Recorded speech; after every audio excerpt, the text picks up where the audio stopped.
'Di ba sabi nga ni Marcoleta, "Huwag kayong mawalan ng loob kasi baka bukas or di kaya bukas makalawa aarestuhin na ako, makukulong na ako." 'Yan ang sabi niya. Ano ang dinahilan niya? Ginigipit siya, pangalawa, para daw hindi siya makasali sa impeachment hearing ni Sara. Ngayon mga kababayan, ang tanong, anong kinalaman sa kasong plunder ni Marcoleta sa impeachment ni Sara? O, sige, paki-comment mga kababayan dyan sa comment section. Meron ba ni isang katiting na koneksyon sa impeachment ni Sara Duterte ang kasong plunder ni Marcoleta? Tanong ko po, paki-comment. Meron bang koneksyon o wala? Maskin 1% sa 10. Sa 10%, magbigay kayo maskin 1%. Meron bang koneksyon? Yung pagkaroon niya ng kasong plunder sa pagtanggap niya ng donasyon sa impeachment ni Sara, kaya siya nakasuhan. Di ba ang layo? Wala po. Kahit mag-circo balintong tayo, kahit maghubad ako dito at ipakita ko sa inyo yung balahibo ng butas ng puwet ko. Wala po talaga koneksyon, mga kababayan. Kahit nga ganun-ganunin ko yung bayag ko, ipakita ko sa inyo, wala pong koneksyon, mga kababayan. Eto kaya mga kababayan, sumagot itong si Ace Barbers. Bakit? Meron ba talagang koneksyon ang pagkaso ng plunder kay Marcoleta sa impeachment ni Sara? Ito, mga kababayan. Ay, Diyos ko, mga kababayan. Saan na ba yun? Nasaan na ba yun? Ace Barbers. Nasaan na ba si Ace Barbers, mga kababayan? Wait lang, punta tayo sa YouTube. Ito. Mga kababayan, Ace Barbers. UNTV kasi yun eh. Wait. Ito. UNTV.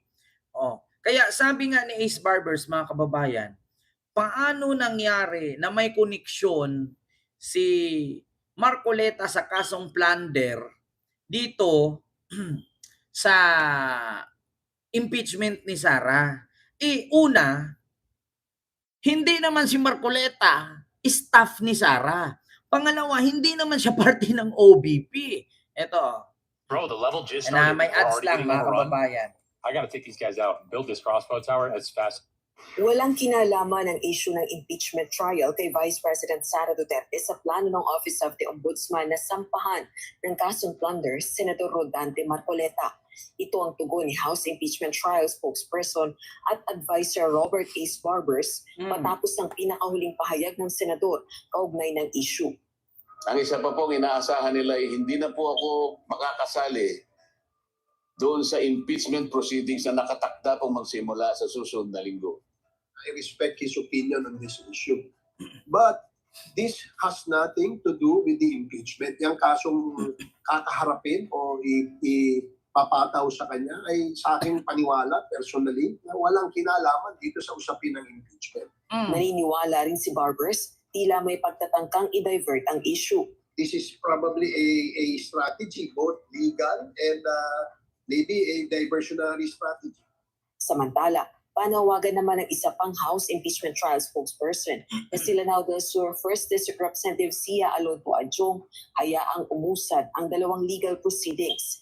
Gate ito, magkahiwalay na legal na proseso ang kakaharaping reklamo ni Senator Marcoleta at ang impeachment trial kay VP Duterte. Rosa Licos, UNTV News and Rescue. Diba? Sa totoo lang, mga kababayan, wala po talaga. Ito sige. Ganito na lang para makagets tayo. Kasi pinagdiinan ni Marcoleta, mga kababayan, Marco Polo Hilopo, na sinadya daw gipitin siya, sinadya daw kasuhan siya para hindi siya makadalo sa impeachment ni Sara. So, sige, tanggapin natin yan, naginipit siya.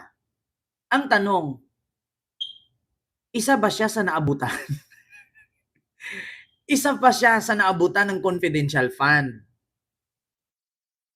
Kasi bakit niya pagpilitan na dahil impeachment ni Sara, Kaya ginigipit siya. So ang tanong, ito mga kababayan, i-reverse psychology natin. No? Reverse psychology ang tawag dyan. Bakit pagpilitan ni Marcoleta na ginigipit siya dahil sa impeachment ni Sara? So nakatanggap rin ba siya ng confidential fund bukod kay Mary Grace Piatos? Yan ang katanungan ngayon.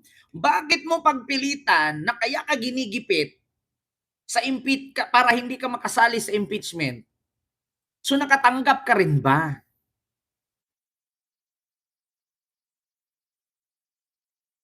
Kabinders Vlog, hello po. 'Di ba? So naabutan din ba siya? Ma'am Jocelyn Flores, maraming salamat po. 'Di ba? Kasi bakit pagpilitan niya na apektado kaya daw siya kinasuhan kasi ganito ganyan. Ang layo-layo, 'di ba? Hindi naman dahilan kaya ka kinasuhan ng plunder kasi para di ka makasali sa impeachment. Sa bagay mga kababayan, hindi naman po tayo nagtaka kasi ang hilig po kasi talaga ni Marcoleta makisawsaw. Una, kung naalala niyo po, 'di ba? Noong Quad Committee hearing, Quadcom, pinatawag yung mga vloggers. Nakita niyo, sumali siya doon at pinapakontempt niya si Attorney Enzo Recto. Samantalang sabi ni Dan Fernandez, ay pasensya na po. Hindi po pwedeng mag-contempt si Congressman Marcoleta kasi hindi po siya miyembro ng committee. So naintindihan ko po mga kababayan kasi ang hilig po talaga ni Marcoleta ang sumali. Hindi ka kasali sa committee, sumasawsaw ka. Parang anak niya lang din. Yeah, hindi naman siya kasali dun sa committee hearing ng impeachment pero buwawalwal siya, o 'di ba? Pangalawang committee hearing hindi na siya sumali kasi hindi naman siya kasali. Pero nagwawalwal siya. Si Marcoleta ang pinakamatinding nakakahiya. Iko-contempt niya si Insurrecto kasi sinabihan siyang manlilinlang or gaslighter. Tapos i-contempt mo, hindi ka naman miyembro ng committee. Di ba, mamulait?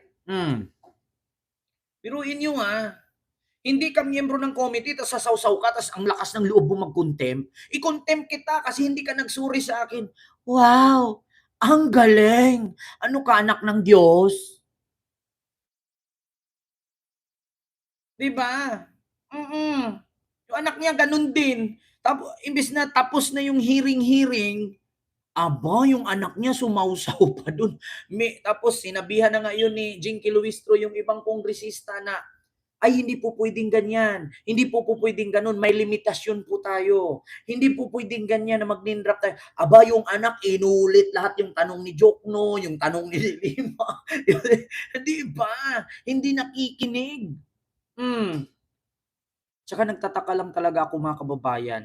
Noong ipinatawag si Sara ng Quadcom, si Marcoleta nandoon. Kaya si Sara naawa, inabutan ng burger si Marcoleta. Sinong nakakita mga kababayan na inabutan ng burger ni Sara si Marcoleta tapos may kinuha siyang burger noon doon ata yun kay Attorney Puwa, kinuha niya yung 2 balot burger, inabutan si Marcoleta. Bakit? Nagutom, nakakantay, hindi naman kasali. Sabi ni Tatsuki La Rubis, House of People, nakatanggap daw ng suitcase o malita. Yan na naman tayo, maleta na naman kayo. Mamaya yung maleta na yun, mapahiya kayo sa akin dyan. Diba? Kita nyo mga kababayan. Kaya hindi na po ako nagtaka kay Marcoleta. Ang hilig niya po kasi talaga may kisawsaw. Oo. Biruin nyo, Blue Ribbon Committee hearing about kay Gutesa. Ang chairperson si Ping Lacson sa Blue Ribbon. Tapos si Marcoleta may bit-bit na ebidensya at testigo, si Gutesa. Tapos nung pinayaw-yaw niya, pinasalita niya, hinanapan ng notaryo, peke pala. Trademark na talaga ni Marcoleta yan mga kababayan, ang hilig sumali. Alam mo, kung kantutan lang to si Marcoleta nabubuntis kahit hindi naman bumukha ka. 'Di ba? Bakit? Ang hilig niyang bumukha ka kahit hindi naman siya iiyutin, mapapaiot siya. 'Di ba kung kantutan lang to, magugulat kasi Marcoleta nabubuntis. Bakit? Hindi ikaw ang iniiyot, bumubuka ka. 'Di ba? Edi nabubuntis ka bigla. Tapos pag tinanong sinong ama, ay hindi ko po mahulahan basta tumuwad lang ako. Oh, sino nakabuntis sa'yo? Aba, hindi ko na maalala, madilim yun, basta bumuka lang ako. Bakit? Ang hilig makisawsaw eh. Kaya sana, kada sawsaw, sana may sili. Labuyo, para pag sawsaw, pagkain, nanuan, bungang, anghangan agad. Di ba? Ay, naku. Mga kababayan, pasensya na po sa mga bata na nanonood Ay, Diyos ko. Kaya nga 'di ba, sabi nga ni Is Barbers, napaka-imposible naman po na yung kaso ni Marcolitang Plunder ay may kaugnayan o koneksyon ito sa impeachment ni Sara, apakalayo naman. Donation lang yun tapos kay Sara, confidential fund. Baka naman kasi yung ibang donation na natanggap niya galing sa confidential fund. Kaya naman kasi, ex-congressman Ace Barbers. Baka naman kasi, yung ibang donation niya na sabi ni Ping Lacson, hindi lang 75 million natanggap. Baka naman kasi galing sa confi ni Sara. Baka naman kasi, kaya gusto niya sumali. Baka naman kasi, bukod kay Mary Grace Piatos, nandyan si Marcoleta, iniba lang pangalan. Kaya gustong sumawsaw. 'Di ba? 'Di ba maraming alias diyan. Tapos magugulat ka, yung totoo pala si Marcoleta pala yun, tapos ang nakalagay Realme 8. Oo. 'Di ba mga kababayan? Oo. Magugulat ka. Oo, baka si Dudong Barok, si Dudong Bungal siya doon. Alias Dudong Bungal, alias Dudong Barok. Bakit? Kasi ang hilig niya makisali, hindi naman siya kasali sa impeachment. Baka nga kasi nabigyan. Baka lang, nagtatanong tayo kung hindi siya nabigyan, di sana, 'di ba mga kababayan, wait lang, process daw natin. Ganun lang kasimple yan. Oo. Kailangan pa bang memorize yan?